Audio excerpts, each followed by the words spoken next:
महाराजा विक्रमादित्य प्रायः अपने देश की आंतरिक दशा जानने के लिए वेश बदलकर पैदल घूमने जाया करते थे। एक दिन घूमते घूमते एक नगर में पहुंचे। वहां का रास्ता उन्हें मालूम न था। राजा रास्ता पूछने के लिए किसी व्यक्ति की तलाश में आगे बढ़े। आगे उन्हें एक हवलदार सरकारी वर्दी पहने हुए दिखा। राजा ने उसके पास जाकर पूछा, महाशय, अमुक स्थान जाने का रास्ता क्या है, कृपया बताइए। हवलदार ने अकड़कर कहा, मूर्ख, तू देखता नहीं, मैं हाकिम हूं, मेरा काम रास्ता बताना नहीं है, चल हट, किसी दूसरे से पूछ। राजा ने नम्रता से पूछा, महोदय, यदि सरकारी आदमी भी किसी यात्री को रास्ता बता दे तो कोई हर्ज तो नहीं है? खैर, मैं किसी दूसरे से पूछ लूंगा, पर इतना तो बता दीजिए कि आप किस पद पर काम करते हैं। हवलदार ने भौहें चढ़ाते हुए कहा, अंधा है, मेरी वर्दी को देखकर पहचानता नहीं कि मैं कौन हूं। राजा ने कहा, शायद आप पुलिस के सिपाही हैं। उसने कहा, नहीं, उससे ऊंचा। तब क्या नायक हैं? नहीं, उससे भी ऊंचा। अच्छा, तो आप हवलदार हैं?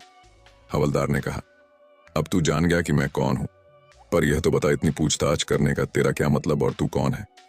राजा ने कहा, मैं भी सरकारी आदमी हूं। सिपाही की ऐंठ कुछ कम हुई। उसने पूछा, क्या तुम नायक हो? राजा ने कहा, नहीं, उससे ऊंचा। तब क्या आप हवलदार हैं? नहीं, उससे भी ऊंचा। तो क्या दरोगा है? उससे भी ऊंचा। हवलदार ने कहा, तो क्या आप कप्तान हैं? राजा ने कहा, नहीं, उससे भी ऊंचा। सूबेदार जी हैं? नहीं, उससे भी ऊंचा। अब तो हवलदार घबराने लगा। उसने पूछा, तब आप मंत्री जी हैं? राजा ने कहा, भाई, बस एक सीढ़ी और बाकी रह गई है। सिपाही ने गौर से देखा तो शादी पोशाक में महाराजा विक्रमादित्य सामने खड़े हैं। हवलदार के होश उड़ गए।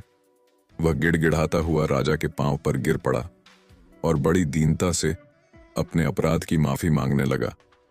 राजा ने कहा, माफी मांगने की कोई बात नहीं है। मैं जानता हूं कि जो जितने नीचे हैं वह उतने ही अकड़ते हैं।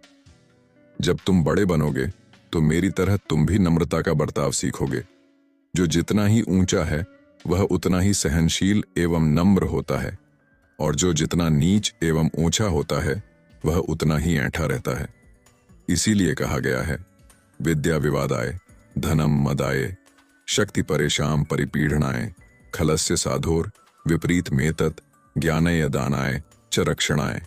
अर्थात दुष्ट व्यक्ति के पास विद्या हो तो वह विवाद करता है, धन हो तो घमंड करता है, और यदि शक्ति हो तो दूसरों को परेशान करता है। वहीं साधु प्रकृति का व्यक्ति विद्या ज्ञान देने में, धन दान देने में और शक्ति दूसरों की रक्षा करने में खर्च करता है।